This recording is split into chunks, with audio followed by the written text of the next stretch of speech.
સુગંધ નથી આવતી, તમારે બીજા ફૂલ મૂકવા પડે છે, એટલે તમને ખેડૂમાં સુગંધ નહીં આવે। એનું કારણ એ છે, જ્યાં સુધી આપણી ખેડૂતની એકતા નહીં થાય ત્યાં સુધી એક પ્રશ્ન આપણો હલ નહીં થાય। આપણા ઘડિયા કહેતા ને ભાઈ કે ઉતાવળે આંબા ન આવે, કે આંબાને કેરી ન આવે, આંબાની કેરી ખાવી હોય તો 5-10 વર્ષ વયા જાય। અત્યારે કદાચ કલમી આંબા થઈ જાય એટલે 5 વર્ષ મળે, દેશી આંબો હોય તો 10-15 વર્ષ વયા જાય। એમ આપણે સલું કન્ટિન્યુ જો આ રહીશું તો આપણું પરિણામ 100% આવશે। એનું કારણ છે આજ આપણે તળાજા તાલુકા ભેજની આપણે ખેડૂત ભેગા થયા, પરિણામ આવ્યું કે નહીં, એટલી પોલીસ મૂકવી પડી સરકારને, એ વગર ખર્ચે મૂકવી પડી ભલામણ।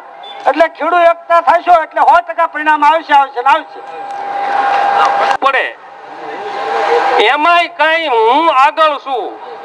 હવે આ અત્યારે આ સમયમાં સવારથ વગરનો જો એક પગલું કોઈ દોડવા વાળો હોય ને તો આવાને ભગવાન કાંક મેકલતા છે, સાગરભાઈ જેવાને, ભરતસિંહ બાપુ જેવાને, જે કઈ 5 ભાઈઓ દોડે છે, તો એને હું કીધું કે હું પેલો જેલમાં જાય।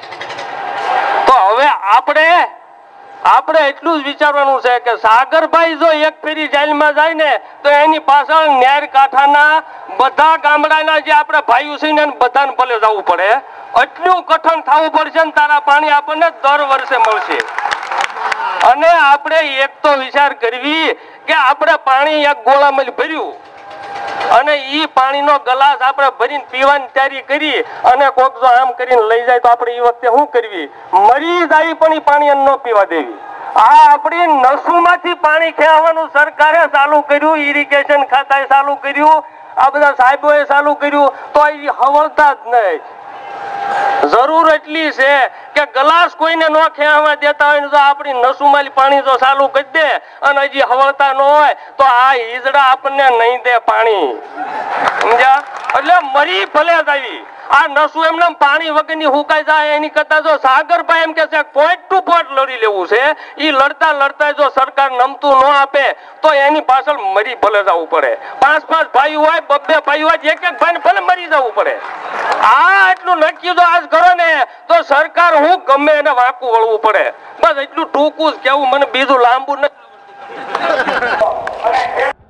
પાણી માટે, પોતાના હકને અધિકાર માટે જ્યારે ગાંધી સિંધિયા માર્ગે આંદોલન કરી રહ્યા હોય ત્યારે આજે 8 દિવસ પહેલા ભાવનગર કલેક્ટરશ્રીને અમે આવેદનપત્ર આપીને જાણ પણ કરી કે આ સિદ્ધગુંજા ડેમમાં પાણી નાખવામાં આવ્યું છે અને જ્યારે પાણીની માંગ કરી ત્યારે 3 પાણ આપેલા હતા, એમાંથી 2 પાણ આપ્યા, 1 પાણ બાકી રાખ્યું।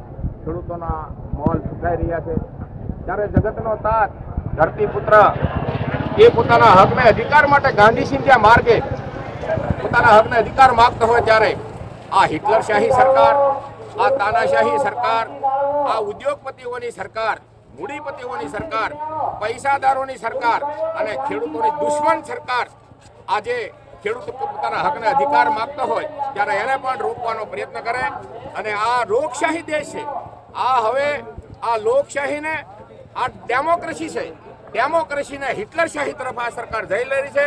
તો એને આ જગતના તાતના અધિકાર માટે અમે આજે ગાંધી સિંધિયા માર્ગે તળાજાના માર્કેટિંગ યાર્ડમાં પોતાના હકને અધિકાર અને પાણી માટે આંદોલન કરી રહ્યા છીએ। એમસીએફથી પાણી વધે છે એના માટેની દરખાસ્ત સોમવાર સુધીમાં પહોંચાડવાની અમે તમને ખાતરી આપીએ છીએ અને મંજૂર થઈએ તુરત જ પાણી છોડવામાં આવશે।